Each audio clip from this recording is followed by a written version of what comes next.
రాజేశ్వర్ రెడ్డి గారు, ఈ స్టాక్స్లో ఇన్వెస్ట్ చేస్తే మంచిదా లేకుంటే మ్యూచువల్ ఫండ్స్లో ఇన్వెస్ట్ చేస్తే మంచిదా, ఏది మంచిది అంటారు? 10,000 మనం ఇప్పుడు 1980లో 10,000 పెడితే ఓకే 2017 కల్లా అంటే అదంతా లాస్ కిందకే చూసుకోవచ్చా మనం? అది కొన్ని బ్యాంక్రప్ట్ అయ్యాయి, కొన్ని నిఫ్టీ 50 నుంచి ఆ తర్వాత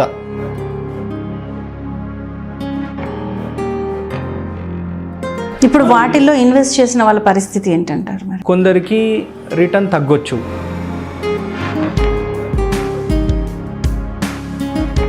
అంత రిటర్న్స్ కూడా వస్తాయి అంటారా? ఫర్ ఎగ్జాంపుల్ విప్రోలో తీసుకున్నట్టు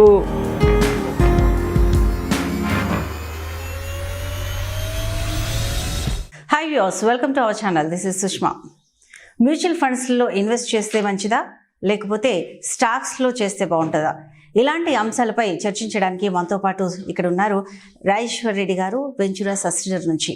సో వారిని అడిగి పూర్తి డీటెయిల్స్ తెలుసుకున్నాము. దానికన్నా ముందుగా లాస్ట్ వీడియోస్ చేసినప్పుడు చాలా కామెంట్స్ వచ్చాయి, అలాగే చాలామంది వ్యూవర్స్ లైక్స్ కొట్టారు, అంతేకాకుండా చాలా డౌట్స్ని కూడా రేస్ చేశారు. సో ఆ డౌట్స్ని కూడా అడిగి మనం తెలుసుకుందాము రాజేశ్వర్ రెడ్డి గారిని అడిగి.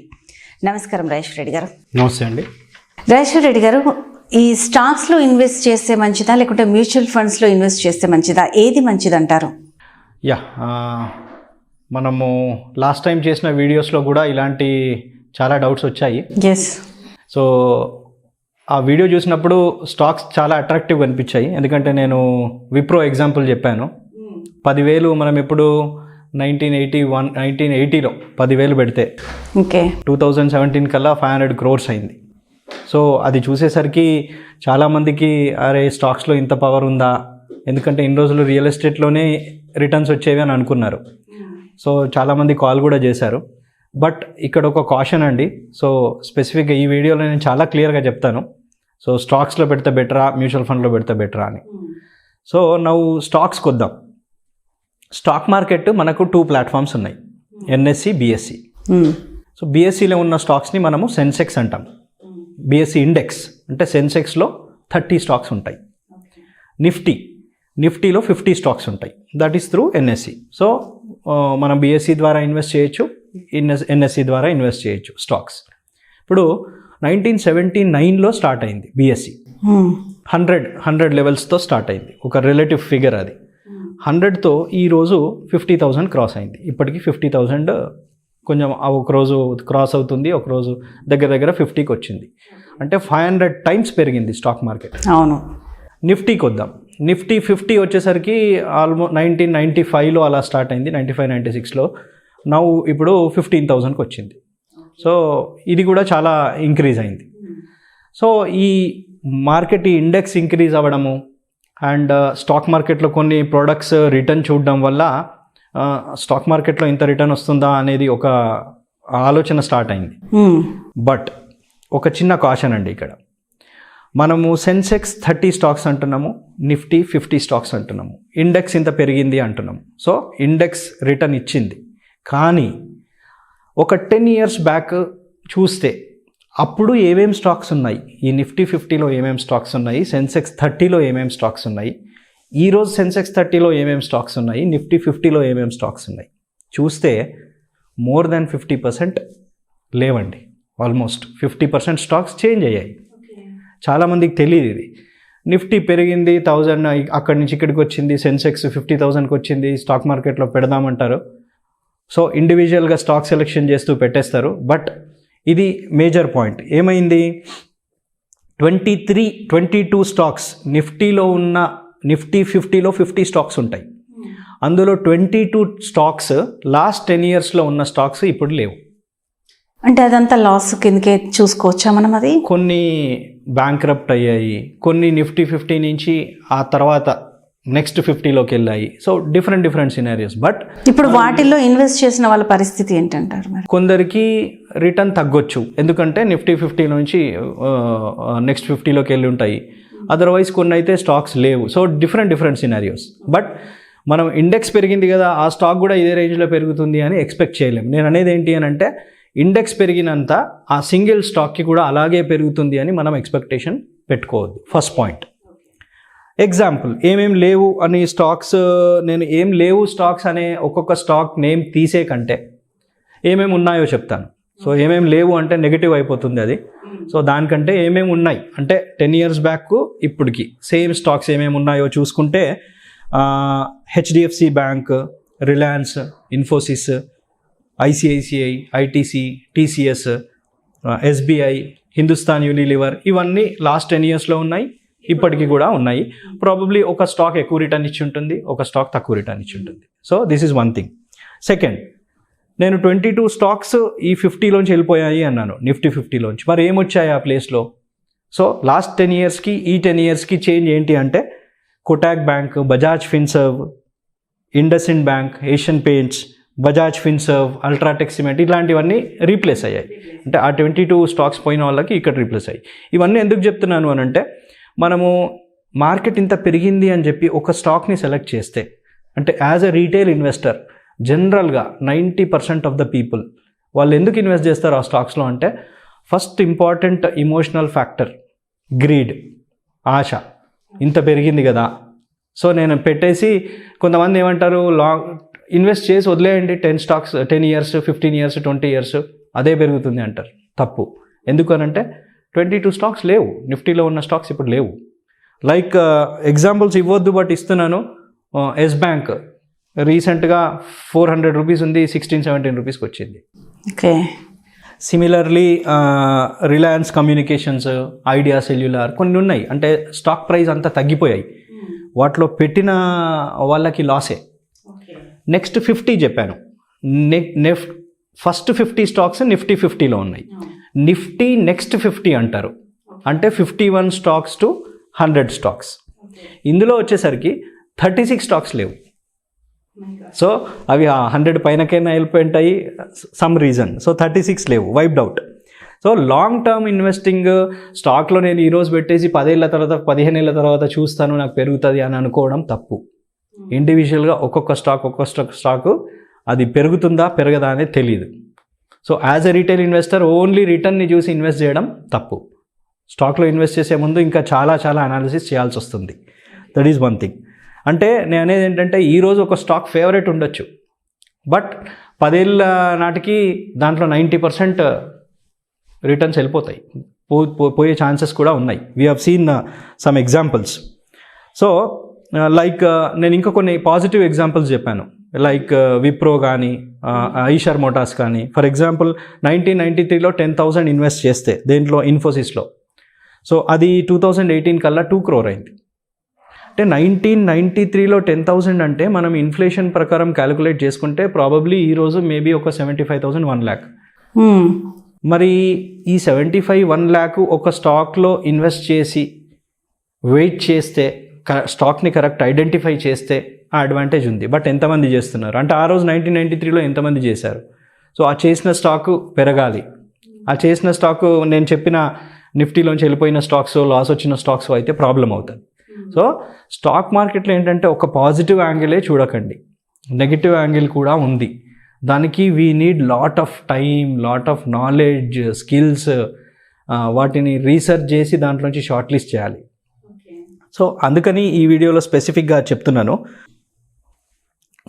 మనము ఒక స్టాక్లో ఇన్వెస్ట్ చేసినప్పుడు మనం ఏం చూస్తాము, ఒక కంపెనీ, అంటే ఒక కంపెనీ యాంగిల్లోనే చూస్తాం, కానీ అది మంచి బిజినెసా కాదా, సో అది ఫ్యూచర్లో గ్రో అవుతుందా కాదా, ఓన్లీ అది తెలిసినప్పుడు ఓన్లీ రిటర్న్నే చూసి ఇన్వెస్ట్ చేస్తుంటాం. బట్ ఒక బిజినెస్ని ఐడెంటిఫై చేయాలి, మంచి బిజినెస్ని. అంటే మనం అన్ని బిజినెసెస్ చేయలేం కాబట్టి, సో మనం ఐదర్ వీఆర్ వర్కింగ్ ఆర్ ఒక బిజినెస్ చేస్తుంటాం, మల్టిపుల్ బిజినెసెస్ చేయలేము. That is the reason multiple బిజినెసెస్లో ఇన్వెస్ట్మెంట్ వెళ్తే రిటర్న్స్ వస్తాయి. సో ఆ మల్టిపుల్ బిజినెసెస్ అడ్వాంటేజ్ ఎక్కడొస్తుంది మనకు? మ్యూచువల్ ఫండ్లో వస్తుంది. ఎందుకు అనంటే అక్కడ ఒక ప్రొఫెషనల్ టీమ్ కూర్చొని ఉంటుంది. ఫర్ ఎగ్జాంపుల్ ఫార్మా స్టాక్స్ ఉన్నాయి, అక్కడ ఒక ఫార్మాకు ఒక బిజినెస్ అనలిస్ట్, ఇన్ఫ్రాస్ట్రక్చర్ స్టాక్స్ అక్కడ ఒక బిజినెస్ అనలిస్ట్, బ్యాంకింగ్ అక్కడ ఒక బిజినెస్ అనలిస్ట్. ఇట్లా ఒక్కొక్క సెక్టర్కి ఒక్కొక్క బిజినెస్ అనలిస్ట్ ఏం చేస్తాడు, ఈ స్టాక్స్ అన్నిటినీ స్టడీ చేస్తాడు. అంటే ఎంత గ్రోత్ వస్తుంది, ఎంత ప్రాఫిట్ వస్తుంది, బ్యాలెన్స్ షీట్ ఏంటి, ఇవన్నీ చేసి షార్ట్ లిస్ట్ చేసి again they will SIT with the fund manager. ఒక స్పెసిఫిక్ మ్యూచువల్ ఫండ్కి ఒక్కొక్క ప్రాసెస్ ఉంది. అంటే నేను బాటమ్ అప్ వాళ్ళ క్రైటీరియాస్ ఉన్నాయి. అంటే ఇంత ప్రాఫిట్ ఇచ్చిందే తీసుకోవాలి. So basing on different mutual fund. అక్కడ ఏంటంటే ఆ క్రైటీరియాస్ బట్టి సెలెక్ట్ చేసినప్పుడు మనకు మంచి స్టాక్స్, మంచి బిజినెసెస్ ఐడెంటిఫై చేస్తారు వాళ్ళు. సో అంత ఫెసిలిటీ మనకు ఉన్నప్పుడు మనము మన ఇండివిజువల్గా ఒక బ్రెయిన్తో ఆలోచించి ఒక స్టాక్ని పిక్ చేసి ఇన్వెస్ట్ చేయడము హ్యూమన్ ఎర్రర్ అయ్యే ఛాన్స్ ఉంటుంది. అక్కడ కూడా ఎర్రర్ అయ్యే ఛాన్స్ ఉంది. వాళ్ళు 40-50 స్టాక్స్లో పెడతారు. అంటే వాళ్ళు అంత రీసెర్చ్ చేసి కూడా 5 స్టాక్స్ 10 స్టాక్స్లో పెట్టట్లేదు, 40-50 స్టాక్స్ పెడుతున్నారు. ఎందుకు అని అంటే వాళ్ళకు తెలుసు ఈ రోజున్న సిచ్యువేషన్ రేపు ఉండకపోవచ్చు ఒక కంపెనీలో, ఒక సెక్టర్లో. బికాజ్ ఆఫ్ గవర్నమెంట్ పాలసీస్ అనుకోండి, టెక్నాలజీ చేంజెస్ అనుకోండి, ఏదైనా అనుకోండి, ఒక బిజినెస్ వైప్ అవుట్ అయ్యే ఛాన్స్ ఉంది. ఫర్ ఎగ్జాంపుల్ మనకి ఇదివరకు కొడాక్ కెమెరా ఉండేది, అది ఇప్పుడు లేదు. అంటే చేంజ్ అవుతుంది, ఈ బిజినెసెస్ చేంజ్ అవుతున్నాయి. సో ఆ చేంజ్ని ఐడెంటిఫై చేసి పికప్ చేసి ఇన్వెస్ట్మెంట్ చేసే ఆపర్చునిటీ మ్యూచువల్ ఫండ్ మేనేజర్స్ దగ్గర ఉంది. సో మనకు అది చాలా చాలా ఇంపార్టెంట్. అండ్ నెక్స్ట్ ఇంకా ఏమేమి అడ్వాంటేజెస్ ఉన్నాయి మ్యూచువల్ ఫండ్లోకి వెళ్తే? ఏమేమి అడ్వాంటేజ్? ఒకటి ప్రొఫెషనల్ మేనేజ్మెంట్, ఇంకోటి డైవర్సిఫికేషన్. అంటే ఒక స్టాక్లో పెట్టట్లేదు, 40-50 స్టాక్స్లో పెడుతున్నారు. ఈ డైవర్సిఫికేషన్ చేసినప్పుడు యాజ్ పర్ సెబీ రూల్స్ ఒక కంపెనీలో ఇన్వెస్ట్ చేస్తే 10% కంటే ఎక్కువ చేయొద్దు. సో సర్టన్ క్రైటీరియాస్ ఉన్నాయి. ఆ క్రైటీరియాస్ ఫాలో అవుతారు కాబట్టి ఒకే స్టాక్లో మన దగ్గర ఉందనుకోండి, మన దగ్గర ఒక 10 lakhs ఉంది, మనం స్టాక్లో ఇన్వెస్ట్ చేయాలనుకుంటే మనం ఏం చేస్తాము, 10 lakhsలో ఒకే ఒక స్టాక్లో 25% కూడా పెట్టే ఛాన్స్ ఉంది మనకు, స్టాక్ బాగా అనిపించినప్పుడు. సో రిటర్న్ రావచ్చు, బట్ రిస్క్ కూడా ఉంది. సో ఈ రిటర్న్ రిస్క్ని బ్యాలెన్స్ చేస్తారు. సో ఒక్కొక్క స్టాక్లో 10% కంటే ఎక్కువ ఉండకుండా చూసుకుంటారు. మోరోవర్ సెక్టర్, బ్యాంకింగ్ సెక్టర్ ఉంది, ఈ సెక్టర్స్ కూడా సర్టన్ క్రైటీరియా ఉంది, ఇది క్రాస్ చేయొద్దు అని. ఇవన్నీ జాగ్రత్తలు తీసుకుంటారు కాబట్టి రిస్క్ అనేది తగ్గుతుంది మ్యూచువల్ ఫండ్లో. ఓకే, అంత రిటర్న్స్ కూడా వస్తాయి అంటారా? ఫర్ ఎగ్జాంపుల్ విప్రోలో తీసుకున్నట్టు సే 200-300% రిటర్న్ రాకపోవచ్చు, బట్ 12% 15% రిటర్న్ మనం టైం ఇచ్చేదాన్ని బట్టి. సో మార్కెట్ ఎప్పుడూ రిటర్న్ ఇస్తుందండి.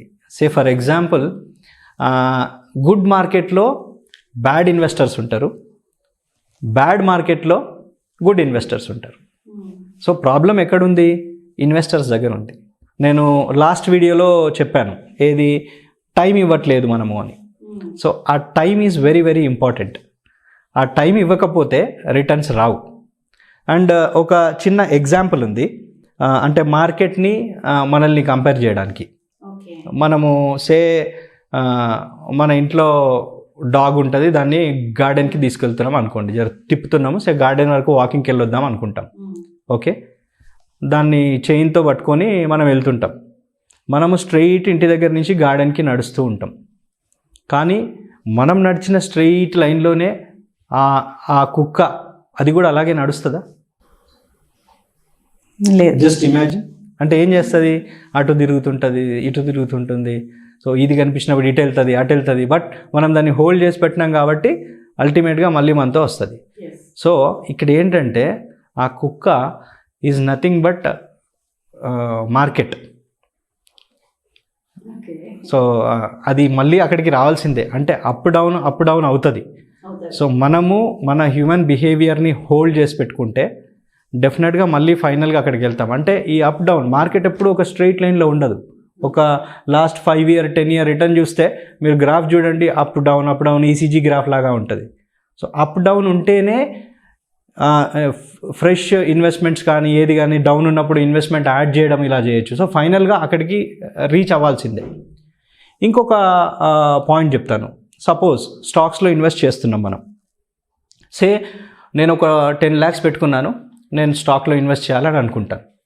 ఫస్ట్ ఒక 2-3 lakhs ఇన్వెస్ట్ చేశాను, తర్వాత మార్కెట్ పడింది, మళ్ళీ యాడ్ చేస్తా. తెలుసు నాకు ఏది మార్కెట్ డౌన్ అయినప్పుడు యాడ్ చేయాలి, యావరేజ్ చేయాలనే విషయం నాకు తెలుసు కాబట్టి I will go on adding. నా దగ్గర ఉన్న డబ్బులు అయిపోయే వరకు యాడ్ చేస్తా. నా దగ్గర ఉన్న డబ్బులు అయిపోయినాయి, అప్పుడు కూడా మార్కెట్ డౌన్ అయింది. అప్పుడు ఏం చేయాలి? నేను ఏం చేయలేను. సో మళ్ళీ మార్కెట్ పెరిగే వరకు వెయిట్ చేయాలి. బట్ మ్యూచువల్ ఫండ్ ఏమవుతోంది, ఒక స్కీమ్లో డిఫరెంట్ ఇన్వెస్టర్స్ ఉన్నారు. వాళ్ళు ఎస్ఐపి ద్వారా ఇన్వెస్ట్ చేస్తున్నారు, లంసమ్స్ ద్వారా ఇన్వెస్ట్ చేస్తున్నారు. ఈ ఇన్వెస్ట్మెంట్ అన్నీ చేస్తున్నప్పుడు ఏమవుతుంది అని అంటే మార్కెట్ డౌన్ అయినప్పుడు అన్లిమిటెడ్ ఆపర్చునిటీస్ ఉంటున్నాయి ఫండ్ మేనేజర్ దగ్గర. సో మార్కెట్ డౌన్ అయినప్పుడు యావరేజ్ చేయడానికి సో అన్లిమిటెడ్ ఆపర్చునిటీస్. దానివల్ల మనకు లాంగ్ టర్మ్లో మనం టైం ఇస్తే ఎందుకు రిటర్న్ వస్తుంది అని అంటే this is the reason. Okay, ఇది చాలామందికి తెలియదు కదా. మామూలుగా మనం మార్కెట్లో చూసుకుని ఉంటే ఎక్కువ మంది స్టాక్స్ని ఎవ్రీ డే కూడా స్టాక్స్లో ఇన్వెస్ట్ చేస్తుంటారు, డే స్టాక్స్ కూడా చేస్తూ ఉంటారు, ట్రేడింగ్ చేస్తుంటారు. ఇలాంటివి వీటిని ఎట్లా కంపేర్ చేసుకొని వాళ్ళు బ్యాలెన్స్ చేసుకోవాలి? ట్రేడింగ్ ఇన్వెస్టింగ్ మళ్ళీ డిఫరెన్స్ అండి. ట్రేడింగ్కి డిఫరెన్స్కి మనం ఇక్కడ ట్రేడింగ్ ఎక్కడ మాట్లాడట్లేదు, we're talking about only investments. Trading అంటే ఇంకా మనము ఎవ్రీడే అది different concept. Okay, so probably దాని గురించి మనం సపరేట్ వీడియో చేయొచ్చు. ఇక్కడ ఓన్లీ ఇన్వెస్టింగ్ ఎక్కడెక్కడ ఏది బెటర్ అనేదే మాట్లాడుతున్నాము.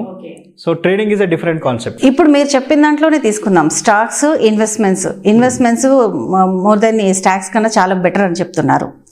మ్యూచువల్ ఫండ్స్ చాలా బెటర్ అని చెప్తున్నారు. సో దీన్ని వాళ్ళు ఎట్లా కంపేర్ చేసుకోవాలి, వాళ్ళు ఎలా ఆలోచించుకోవాలి, ఎవరిని కాంటాక్ట్ చేస్తే బాగుంటుంది అంటారు? బెటర్ అంటే ఐఎమ్ నాట్ సేయింగ్ దట్ స్టాక్లో ఇన్వెస్ట్ చేయకండి. ఎందుకంటే అల్టిమేట్గా మ్యూచువల్ ఫండ్ ఎక్కడ వెళ్తుంది, స్టాక్స్లోకే వెళ్తుంది. మీకు నాలెడ్జ్ ఉండి టైం ఉంది, టైం కూడా పెట్టొచ్చు, ప్రాపర్ టూల్స్ ఉన్నాయి, ఇవన్నీ మేనేజ్ చేసుకోగలిగితే చేయొచ్చు. కానీ ఎంతమందికి అంత కెపాసిటీ ఉంది అంటే నేను అనేది ఏంటంటే జస్ట్ టీవీ చూసి ఎవరో ఇందులో ఇన్వెస్ట్ చేయమన్నారని చెప్పి ఇన్వెస్ట్ చేయడం రాంగ్. మీరు ఆ కంపెనీ ఫండమెంటల్స్ని స్టడీ చేయండి అండ్ రెగ్యులర్గా అప్డేట్ అవుతూ ఉండాలి. ఓకే, అప్డేట్ అవుతూ ఆ స్టాక్ని సెలెక్ట్ చేయాలి. సో స్టాక్స్లో రిటర్న్ ఉంది కానీ అందరికీ రాదు, బికాస్ మళ్ళీ హ్యూమన్ ఇమోషన్స్ మధ్యలోకి వస్తాయి. అక్కడ కంట్రోల్ చేసుకుంటేనే రిటర్న్. ఓవరాల్గా నేను చెప్పేది ఏంటి అని అంటే స్టాక్స్ కానీ మ్యూచువల్ ఫండ్స్ కానీ ఇన్స్ట్రుమెంట్ దగ్గర ప్రాబ్లం లేదు, మన దగ్గర ప్రాబ్లం ఉంది. మనం దాన్ని సెట్ చేస్తే ఆటోమేటిక్గా రిటర్న్స్ వస్తాయి. Right, thank you Rajeshwar Reddy గారు. ఈ వీడియో కనుక మీకు నచ్చినట్టయితే లైక్ చేయండి, షేర్ చేయండి, సబ్స్క్రైబ్ చేయండి. కింద కామెంట్స్ ద్వారా మీ కామెంట్స్ని తెలపండి. Thank you.